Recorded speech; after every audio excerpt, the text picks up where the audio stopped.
स्वरों की सहायता ली जाती है, उन्हें व्यंजन कहते हैं।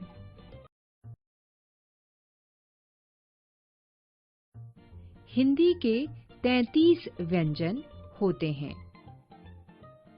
क, ख, ग, घ, अंग, च, छ, ज, झ, य, ट, ठ, ड, ढ, ण, त, थ, द, ध, न, प, फ, ब, भ, म, य, र, ल, व, श, श, स, ह।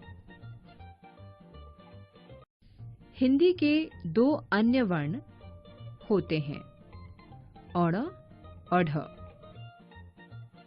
हिंदी के 4 संयुक्त व्यंजन क्ष, त्र, ज्ञ, श्र।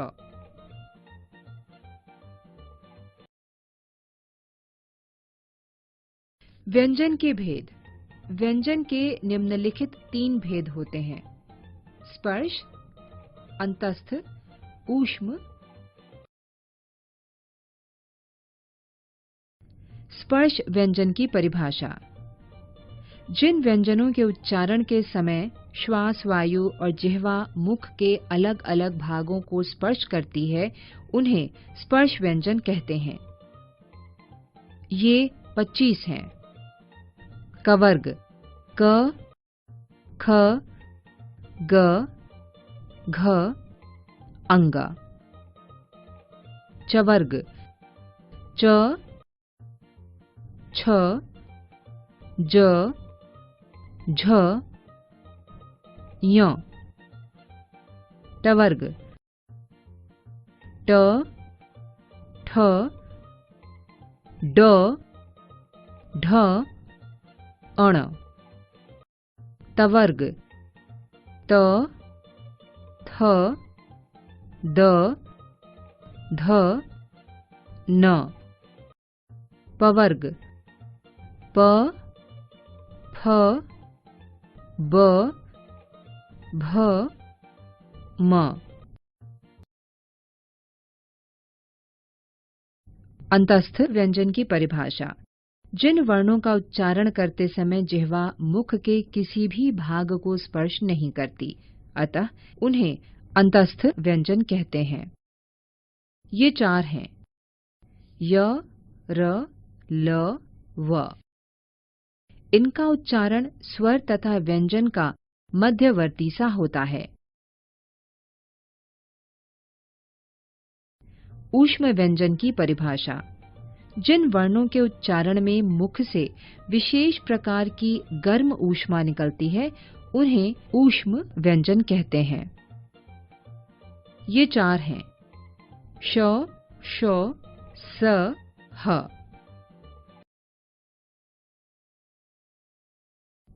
वर्णमाला में सामान्यतः प्रयोग होने वाली ध्वनियाँ। सबसे पहले हम आगत ध्वनि के बारे में पढ़ते हैं।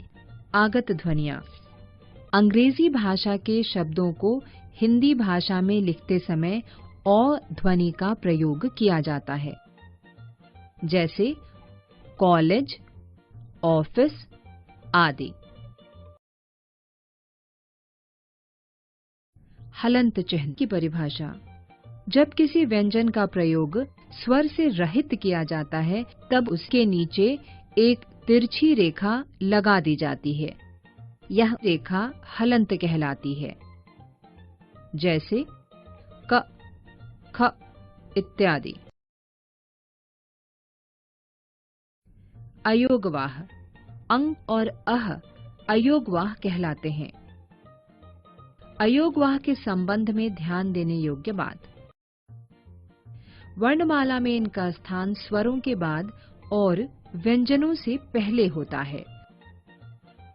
अंग को अनुस्वार तथा अह को विसर्ग कहा जाता है।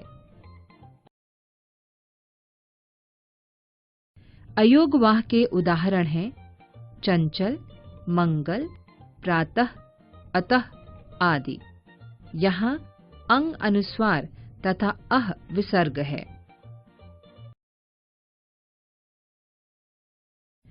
संयुक्त व्यंजन की परिभाषा। दो या दो से अधिक व्यंजनों के योग से बने हुए व्यंजनों को संयुक्त व्यंजन कहते हैं। संयुक्त व्यंजन। हिंदी में निम्नलिखित 4 व्यंजन ऐसे हैं जो दो भिन्न व्यंजनों के योग से बने हैं। क और श के योग से बना हुआ क्ष, त और र के योग से बना हुआ त्र, ज और ञ के योग से बना हुआ ज्ञ, श और र के योग से बना हुआ श्र।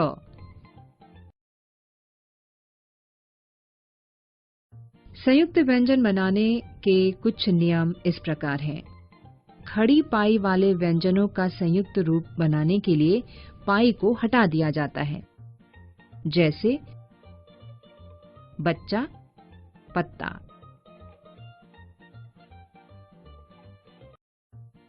क और फ के संयुक्ताक्षर बनाते समय इनका पीछे वाला भाग हटा दिया जाता है, जैसे पक्का, रफ्तार।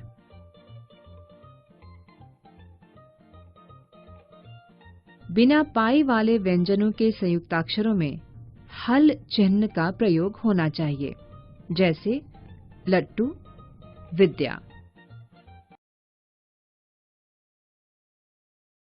इस मॉड्यूल में आपने सीखा भाषा की सबसे छोटी ध्वनि जिसके और टुकड़े नहीं किए जा सकते उसे वर्ण कहते हैं। जब वर्णों को क्रमबद्ध रूप में लिखा जाता है तब उसे वर्णमाला कहते हैं। उच्चारण के आधार पर हिंदी वर्णमाला के 2 भेद किए गए हैं, स्वर और व्यंजन।